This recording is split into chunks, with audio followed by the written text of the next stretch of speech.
Shuv Erev Tov Be'ezrat Hashem Yitbarach en ce lundi soir, 4 du mois d'août et 10 du mois de Av. On est encore avant Mincha, donc c'est toujours le 10 Be'ezrat Hashem pour ce shiur qui nous est offert par la famille Gez. Refresh Lemach Lama Mera Ubriut Etana de Alain Eliaou Ben Albin Cohen Koskas. Refresh Lema Be'ezrat Hashem Ad Mea Ve'esrim Shana, sans souffrance et sans maladie Be'ezrat Hashem Bari Veshalem, par le mérite de notre étude Be'ezrat Hashem, si Dieu veut. En vous souhaitant bien sûr tous les bonheurs du monde, Yeshuot Venechamot, le Kolam Israël, tous les blessés, toutes les personnes malades d'Israël, tous nos otages. Chez Tov, les Kulchem Be'ezrat Hashem, et surtout merci à la famille Gez d'avoir pris ce shiur. Alors, je vous ai préparé ici aussi un autre shiur avec l'aide d'Hachem que j'aimerais partager avec vous sur un sujet que Moshe Rabbeinu dans cette paracha de Vaïtranan s'étonne fortement. Et ce que j'ai trouvé d'extraordinaire dans cette explication de Rabbeinu Yonah, entre autres, sur les explications du Khatam Sofer, c'est les problèmes de conscience. Dans la vie, des fois, vous allez vous rendre compte qu'on fait des choses. Mais quand est-ce qu'on sait si la chose qu'on a fait est bonne ou pas? Pour cela, il faut 3 conditions. Est-ce que c'est moral? Est-ce que c'est ilchatique? Est-ce que selon la halacha, c'est bécédaire? Des fois, la chose peut être morale, mais c'est pas halacha. Donc, petit 1, quand je fais quelque chose, il faut que ce soit moral. C'est-à-dire, pas sur le dos des autres. Pas en vexant quelqu'un. J'ai une très belle histoire à vous raconter d'ailleurs là-dessus. Extraordinaire. J'ai voulu faire entrer ma petite fille, Be'ezrat Hashem, dans un gan ici à Ashdod, chez le Rav Shainin. Chez Badel Chaim Arukim, Tzadik Yesod Olam. Personne que j'aime particulièrement. C'est l'ancien grand rabbin d'Ashdod. Et c'est un gan tellement propre, tellement bien, qu'il y a la queue pour rentrer dans ce gan. Et moi, j'ai voulu que ma petite fille rentre là-bas. Et je suis proche de Rav Shainin, on est amis, mais quand il n'y a pas de place, il n'y a pas de place.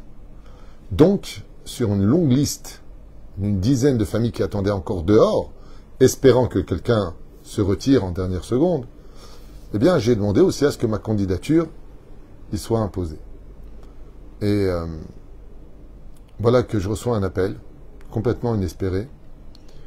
Et on me dit, je reçois la directrice, à qui je souhaite d'ailleurs une grande réfoua shlema, et qui me dit, Rav Tuitou, Shalom Uvracha, en hébreu, je voulais simplement vous dire que votre petite fille Shirel sera accueillie, Be'ezrat Hashem, le 1er du mois de Elul, au Gan. Très étonné. Ah bon? Quoi, quelqu'un s'est désisté, je prends la place donc de quelqu'un. Et me dit, vous verrez ça avec le Rav Shainin. Effectivement, le Rav Shainin, dans sa grande miséricorde et son amour, m'a mis en priorité.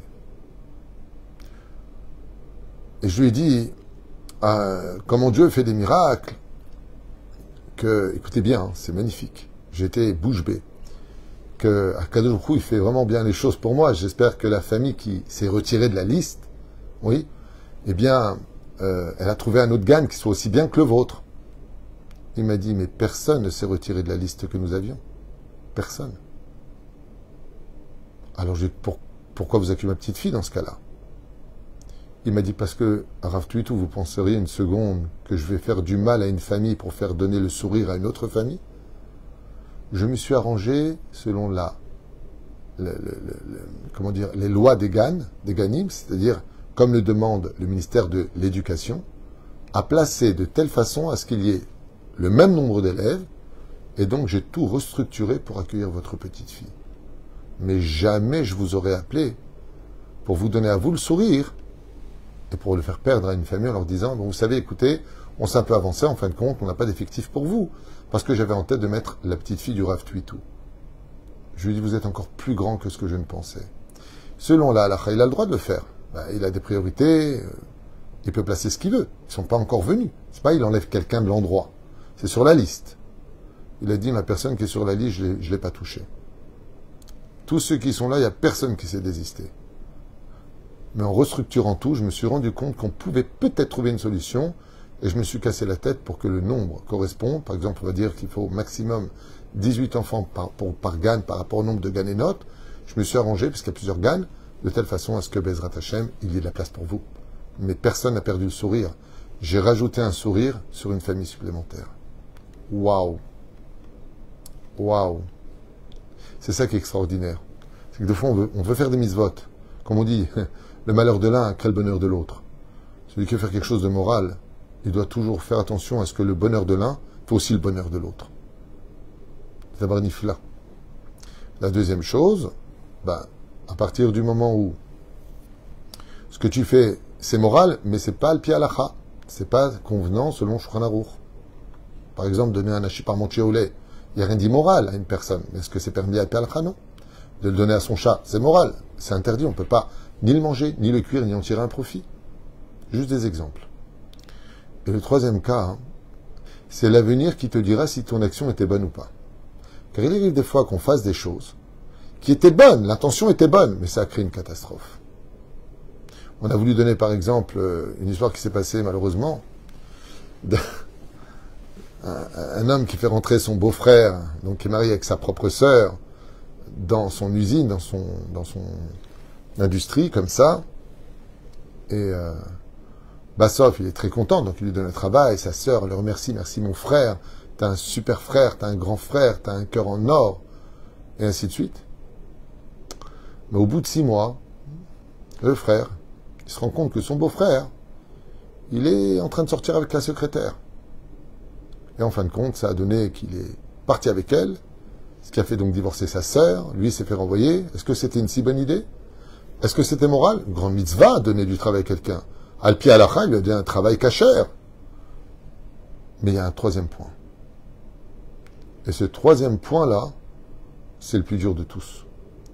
C'est, est-ce que ce que j'ai fait était bien ou pas? Et ça a été une grande question qu'on va voir ensemble sur cette parasha de Vaïtranan, sur un point de Moshe Rabbeinu alav shalom. Alors je me tais, je vous lis. Bezrat Hashem, cet enseignement de Rabbeinu Yona. Bezrat Hashem pour le meilleur de nos oreilles et la refoua shlema. Il y a marqué là-bas, dans Vaïtranan, chapitre Dalet, verset 41. Az yavdil Moshe shalosh sharim be'ever hayarden mizraha shamesh. Moshe Rabbeinu se voit entendre de la bouche de Dieu de créer les villes de refuge, sujet qu'on a souvent élaboré ensemble. Et qu'est-ce qu'il y a marqué là-bas? Vous voyez, Az Yavdil Moshe. Moshe, Az Yavdil, il a fait une différence entre les 3 villes du côté du Jourdain et les 3 villes de l'autre côté en Eretz Israël. Mais pourquoi le mot Az? Pourquoi tu me dis Az? Il faut me dire, alors, non, il faut dire, Evdil Moshe. Dieu lui dit, tu sépares 3 villes en Israël, 3 villes en dehors d'Israël. Dans ce cas-là, ce qu'aurait dû faire Moshe Rabbeinu, c'est Ivdil, Avdil, faire la différence entre les villes d'Israël et les villes qui ne sont pas d'Israël. C'est tellement plus simple à comprendre. Réponse, Gzera Shava. Les Chachamim nous disent, Gzera Shava. Quand tu as un mot ici, et qu'il est répété dans un autre livre, dans un verset, c'est qu'il y a un rapport. Et où est-ce qu'on a ce mot qui revient tellement à nos oreilles? Az. Az Yashir Moshe, Ouvne Israël. Le fameux chant de la mer Rouge. Qui viachol que Moshe Rabbeinu nous dit le Midrash, quand il a entendu Akadosh Baruch Hu lui demander de préparer des villes de refuge dans le cas où une personne aurait tué une autre personne par inadvertance, sans faire exprès, il devra aller dans une ville de refuge. Il devra donc fuir dans une ville de refuge, Mishum Goel Adam, car le vengeur de la famille, celui qui est mort, il y a une mitzvah de courir après celui qui l'a tué par inadvertance, c'est un chok, et donc pour ne pas mourir, il doit atteindre la ville de refuge. Dès qu'il est dedans, le Goel Adam, c'est-à-dire le vengeur familial, n'a pas le droit de rentrer à l'intérieur pour le mettre à mort. Mais s'il refuse d'y aller, la Gemara dans Masechet Makot nous dit Birchla que c'est une mitzvah dans ce cas-là, pour lui-même de le mettre à mort, dans un cas pareil selon la Torah. Shal Moshe Rabbeinu alav shalom, et il dit Ma maout Harim, c'est quoi l'histoire des villes?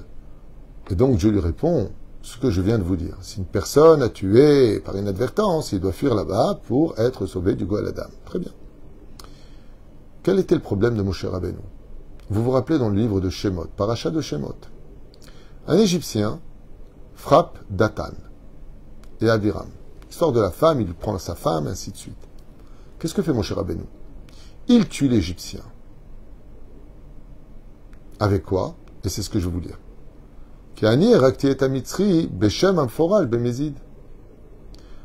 Moshe avait un problème de conscience. c'est qu'il a tué l'Égyptien avec intention, puisqu'il a prononcé le nom de Dieu. Il y en a qui disent avec un râteau, il y en a qui disent avec un coup de poing. Mais les trois se sont réalisés. Et donc, Khatam Sofer nous dit, à propos de ce qui a marqué dans le livre Chovot Alevavot, dans le Shar Abitahon, il y a marqué là-bas qu'un homme qui a vraiment de la foi en Dieu, c'est quelqu'un qui doit quand même mettre des limites à son bitachon. Ça veut dire quoi? Il doit mettre des limites. Ça veut dire qu'il n'en vient pas à dire Dieu va tout faire, mais il dit Hachem Ya'azor. Mazé Hachem Ya'azor, que Dieu m'aide. Donc, si Dieu t'aide, c'est pour t'aider à lever ce que tu lèves. Viens m'aider. Mais tu ne peux pas dire à une personne viens m'aider, va faire. Dans ce cas-là, tu dis va faire, tu dis pas viens m'aider. Et dans le Chovot Alevavot, il nous dit que la vraie Mouna, c'est que toi tu agisses, et ensuite tu demandes à Hachem de réussir ton action, qu'il t'aide à y arriver, de joindre ton but. Sinon, qu'est-ce que vont dire les gens? Je vais pas travailler. J'ai pas besoin de créer la lumière, j'ai pas besoin de créer l'évolution, je ne participe à rien. Pourquoi? Parce que Dieu il fait tout. C'est Dieu qui va tout faire. Non, pas du tout. Hachem veut que l'homme soit associé à lui dans son action. La reine, tu commences à faire, comme c'est marqué à propos de prières des slichot, fais un pas devant moi, j'en ferai 1000 devant toi. Mais fais un pas. Viens toi le premier. Shuva ad Hashem Elokecha. Viens jusqu'à Dieu, et moi je viendrai à toi. Mais de dire, je reste à ma place, je ne fais rien, ça va me sauver tout seul, ou je saute sans parachute, parce que si Dieu veut que je meure, je mourrai de toute façon avec ou sans parachute, c'est un manque d'émouna. La émouna te dit, si tu sautes d'un avion, vérifie bien que tu as ton parachute, vérifie bien que tu sais l'ouvrir et tu sais comment atterrir. Parce que on a vu des gens qui ont sauté en parachute, le parachute s'est mêlé et le temps qu'ils en ouvrent un autre, ils sont arrivés en bas. L'aide d'Hachem vient quand toi tu as agi. Parce que Dieu vit en toi. C'est-à-dire, qu'est-ce que Dieu attend de toi? Comme il y a marqué, celui qui a vraiment de la mouna, il ne doit pas compter sur le miracle. Parce que si tu as un miracle qui est fait pour toi, ça va t'être retiré du monde futur. Donc tu es perdant. Et quel rapport maintenant avec Moshe? Bien, Moshe Rabbeinu, chers amis, quand il a tué l'Égyptien et qu'il a entendu que Pharaon le cherchait, il a fui. Il a pris ses jambes à son cou et il a fui à Midian, même si entre-temps il est parti d'abord en Éthiopie pour devenir roi à 40 ans, mais il est quand même parti. Mais si Dieu te protège, pourquoi tu fuis? Quand il y a eu les 10 plaies, que tu as détruit l'Égypte avec les 10 plaies sur l'ordre divin, tu n'as pas fui. Parce que tu avais confiance, Dieu était avec toi. Et Moshe Rabbeinu, jusqu'à cette paracha de Vaïtranan, il a dit, mais mince, est-ce que j'ai manqué de foi vis-à-vis de Dieu? Pourquoi est-ce que j'ai fui? Pourquoi est-ce que j'ai essayé de me protéger dans une ville? Aller dans une ville où Pharaon ne me trouverait pas? Est-ce que j'ai pas manqué d'émouna? Et voilà que Dieu lui dit, si une personne qui a tué sans intention doit fuir dans une ville de refuge pour être protégée du Goël Adam, de la famille qui va venger le sang qui a été versé, alors mon cher Rabbeinu il s'est mis Az Yavdil. Khatam Sofer il nous dit non. Az Yashir Moshe. Moshe s'est mis à chanter en l'honneur de Dieu. Et il a compris dans cette paracha que l'Aïshtadlout, l'effort à fournir, c'est ça la vraie Emouna. Et que quand il s'était sauvé alors qu'on lui courait derrière pour le mettre à mort, alors à ce moment-là, il a compris qu'est-ce qu'était la vraie Emouna. La vraie Emouna, c'est pas de rester les bras croisés et de dire c'est Dieu qui fait les choses. Pour cela, il faut être en train d'étudier 24 sur 24 comme Rabbi Shimon Bar Yochai. C'est un degré qui n'a rien à voir. Si tu fais la volonté d'Hachem, lui il fera la tienne. Mais on a vu que Rabbi Shimon Bar Yochai, combien même il avait un bitachon pas possible, voilà que quand les Romains ont décrété sa mort, vous vous rappelez, avec Rabbi Yehuda Ben Geri, ils l'ont poursuivi. Qu'est-ce qu'a fait Rabbi Shimon Bar Yochai? Il est parti se cacher dans la grotte. Rabbi Shimon, pourquoi tu te caches? Dieu te protège. Dans une bulle comme ça? Non. On a vu que quand il y a eu le déluge, Dieu aurait pu créer une bulle d'air autour de Noach. Pourquoi fabriquer une arche pendant 120 ans? Pourquoi mettre du poids dessus pour ne pas que l'eau bouillante rentre à l'intérieur? Pourquoi faire entrer les animaux deux par deux? Dieu ne peut-il pas tout créer du point zéro? Non. La Ishtadlout. Moshe Rabbeinu s'est mis à chanter. Az, Xerashava. Tout comme il est marqué Az, Ivdil Moshe. Az, Yashir Moshe. Quand est-ce qu'on peut se permettre de chanter le miracle de Dieu? À partir du moment où Be'ezrat Hashem, Nous, on a fait ce que l'on avait à faire. Et quand on ne peut plus agir, là, on dit Hachem, maintenant, c'est toi qui complète. Hachem, aide-moi. Comme c'est marqué, Kol Asher Aya Ose Yosef, Hachem Atzler Beyado. Dieu, tout ce qu'il faisait Yosef, il lui mettait la réussite dans sa main. Pourquoi dans sa main? Dans sa vie. Il a réussi sa vie, Yosef. Non, dans sa main. Ça veut dire que chef, d'abord, Yosef Hatzadik, il agissait, et ainsi donc, Dieu l'aidait. Et c'est pour ça que quand on est malade, on ne va pas dire, ah, Dieu, s'il veut que je vive, je vis, s'il veut que je meure, je meurs. Tu vas chez le médecin. D'aller chez le médecin, c'est là je doute. Juste, faut prier à Hachem que Dieu t'aide. Aller chez un bon médecin, pas chez un charlatan. Aller chez un médecin qui va te donner le temps, les bons médicaments. Ensuite, que les médicaments soient à la pharmacie où tu vas aller et que tu aies l'argent pour les payer. Tout ça, ce n'est pas un dû, c'est un miracle. Qui te dit que tu as les moyens? Vous savez combien de gens nous appellent? J'ai pas de quoi payer les médicaments parce que c'est pas pris en charge par la sécurité sociale. C'est pas un dû de payer ces médicaments. Et là, tu arrives à la pharmacie, tu prends un ticket, comme on fait en Israël, tu fais la queue, et tu arrives, tu dis bonjour, vous avez tel et tel médicament? Oui, bien sûr, vous avez un paquet ou deux, donne-moi, hop, l'ordonnance, tac, 2 paquets, ça fait 140 shekels. Et tu les payes. Et tu arrives, attends, il faut que ça te soigne. Derrière chacune de tes actions se cache la providence divine. Et il faut le mériter. Il faut le demander par le chant. Que ces médicaments que je vais prendre, je ne les prends pas parce qu'ils vont me guérir, parce que c'est toi qui nous guéris. Ça, c'est moi ce que je peux faire pour moi. Verapo et rapé.